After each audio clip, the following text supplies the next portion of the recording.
Hey guys, welcome back. I hope you're having a good 2020 so far. We are about 3 weeks into the new year, and let's be honest, this is around the time when your New Year's resolutions and your goals start to possibly fall by the wayside.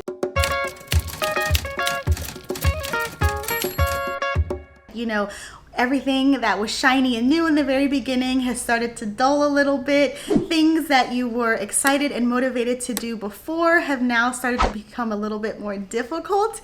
And if you're anything like me, you're looking for that motivation to help carry you through so that your goals or your resolutions can become habits. So that said, I've got 5 books for you guys that will help you fulfill your resolutions or help you reach your goals, help you stay motivated, so that way you don't fall off the train and become another statistic. I've actually broken these down by goals, and even if your goals don't fit within these niches that I've listed, I think you can still find benefit by using these books to mold it so that it suits whatever your resolutions or your goals are. So that said, let's jump right in. Okay, so the first one that I've got is if your goal is to get more organized, and the book that I have is The Life-Changing Art of Tidying Up by Marie Kondo. You guys may have heard of this book before. It was wildly popular a few years ago, so much so that they even made a Netflix special out of it, which admittedly I did binge one weekend, but I still think that there are a lot of good takeaways from this. Essentially, the author helps you figure out what the essentials are in your life and how you can pare down. So if your goal is to become more organized, naturally, that's going to mean that you're going to have to streamline, give away some things, donate some things, and this is an excellent place to start. Now, I will say a few years ago when my husband and I were moving from an apartment to a house, this book was my Bible. It was my reference guide. I read it cover to cover to figure out how I can essentially purge the things that I don't need. That way it would make it more easy for us to move because we would just have less stuff to tote. And ever since then, I've taken this out about once or twice a year just so that I can refresh myself on all of the helpful tidbits to help me analyze everything that I've accumulated so far and see what I actually need to hold on to and things that I can get away.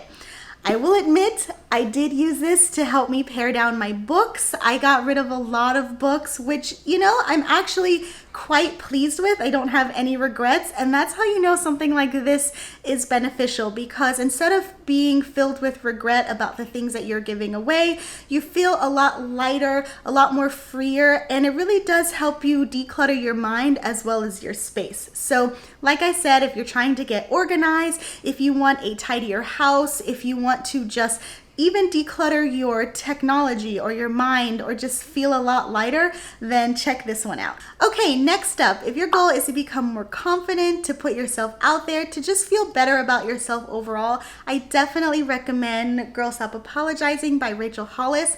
Pretty sure I've mentioned this on my channel before, but it's definitely worth checking out, and it's definitely worth me talking about it multiple times because this is an excellent resource to motivate you to come out of your shell and to just be more confident with the person that you are, as well as just flourish. Rachel does an excellent job talking to you as if you're a girlfriend, if you're just sitting down with someone over coffee who's just cheering you on, and I really like her down-to-earth writing style. I actually listened to this on audiobook, which was great because she narrates it, and I will say I'm sometimes hesitant to have audiobooks where the narrators read their own stuff, but like I said, this was just listening to her as if we were just sitting down, hanging out, and having lunch.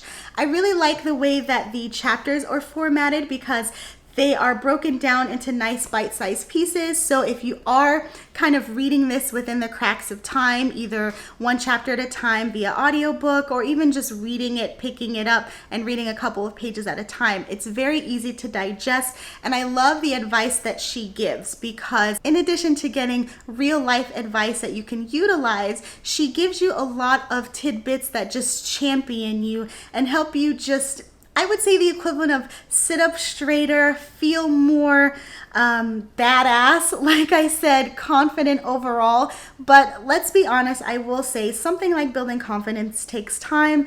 I know me personally, I'm constantly trying to work on it. So you're going to be a work in progress naturally, like all goals are. But I definitely think that this is an excellent resource, even if you are trying to step outside of your comfort zone and then just work on yourself and your personal development. Okay, so if your resolution is to become more productive, I cannot recommend this book enough, The Bullet Journal Method by Ryder Carroll. As you can see, this book is essentially my Bible. I have annotated so many pages in this because it is just chock full of goodness. I never thought that I would be the person to say that one of my favorite books is actually a nonfiction how-to guide, but here we are. I love this book so much because it tells you how to create your own bullet journal. And if you are watching this video, you more than likely have heard of bullet journaling just simply because of the circles that us book nerds flow in. But anyway, this one tells you at its simplest form what exactly bullet journaling is and how it can help you in your day-to-day life to be more productive, because essentially what you're doing is you're taking a notebook and it can be any notebook as the author says, but you're taking a notebook and you are outlining it to plot your day-to-day tasks, your future tasks, your thoughts, your notes, basically any and everything the author teaches you how to create. And the reason that this is so helpful in helping you become productive is that when you've got everything written out on paper, first of all, it's something about writing that helps you cognitively remember your tasks and put them into separate groups. But also when you do that, you have an easy reference guide for you to look at and be able to manage your time better. And as someone who has successfully bullet journaled, as someone who has been doing it for over a year, I can say that it definitely works. I am a tried and true stationery lover, and growing up, I love the idea of having planners and notebooks, and you should see my closet right now filled with all of the pretty papers and journals and planners. But I will say that when I came across the bullet journal method and I read this book and I committed to actually creating a bullet journal last year, I stuck with it for the entire year. You guys don't know how much of a big deal that is because I'm notorious for switching around, bouncing around from anything new and shiny. And with the bullet journal method, it was the first concept that I was inspired to stick to because it was so easy and it's so customizable. You don't have to be an artist to have all of these fancy decorations. All you really need is just a cheap notebook and a pen, and it can help you become productive and organize your life in so many different ways. So back to the book. It is separated into nice bite-sized chapters. I think that they go along very well. Now, unlike the Rachel Hollis book, I do recommend getting the physical copy of this because there are a lot of, let me see if I can find one. There are a lot of visual reference guides that he uses, and because the idea of a bullet journal is a physical form, having the physical book to kind of mark up, I think, is a little bit more beneficial. But hey, if you like audiobooks, you do you. But the point is, this one is super helpful in helping you organize and create your own journal, essentially, that becomes your reference day-to-day book. Okay, next up, if your goal is to stop procrastinating, this is for you. I've got the 5-second rule by Mel Robbins. I love Mel Robbins. I have listened to her TED Talk. I follow her on Instagram and just different social media platforms just because I think she's such an excellent inspirational speaker. But her 5-second rule truly is life-changing. Now, I'm sure some of you who are jaded are probably rolling your eyes about the idea of this, but this was one of the few personal development books that I had some excellent takeaway points from, and I didn't feel jaded reading it. I am trying to get into reading more personal development books, but let's be honest, some of them are really corny and you don't really come away with anything other than just rolling your eyes and moving on to the next thing. This is not like that. She does a great job not only outlining how this 5-second rule can help you just get out of your own head and do what you need to do, essentially stop procrastinating. But she also gives you a buttload. Yes, I said buttload. She gives you a buttload of inspirational messages that she has received from people who have done it themselves. And that's something that I really like about it, because when you have personal development books or self-help books and stuff like that, and you've got the author touting about how great it is, I mean, it's just their word against whose, basically. But she has actually provided like dozens of direct messages from people who have reached out to her telling her how much the 5-second rule worked for them. She gives you real life examples. There are some parts in the book, some anecdotes that I feel she used to fit the 5-second rule that may not have otherwise done that. But overall, I still think it's an excellent motivational tool to give you the steps to stop procrastinating.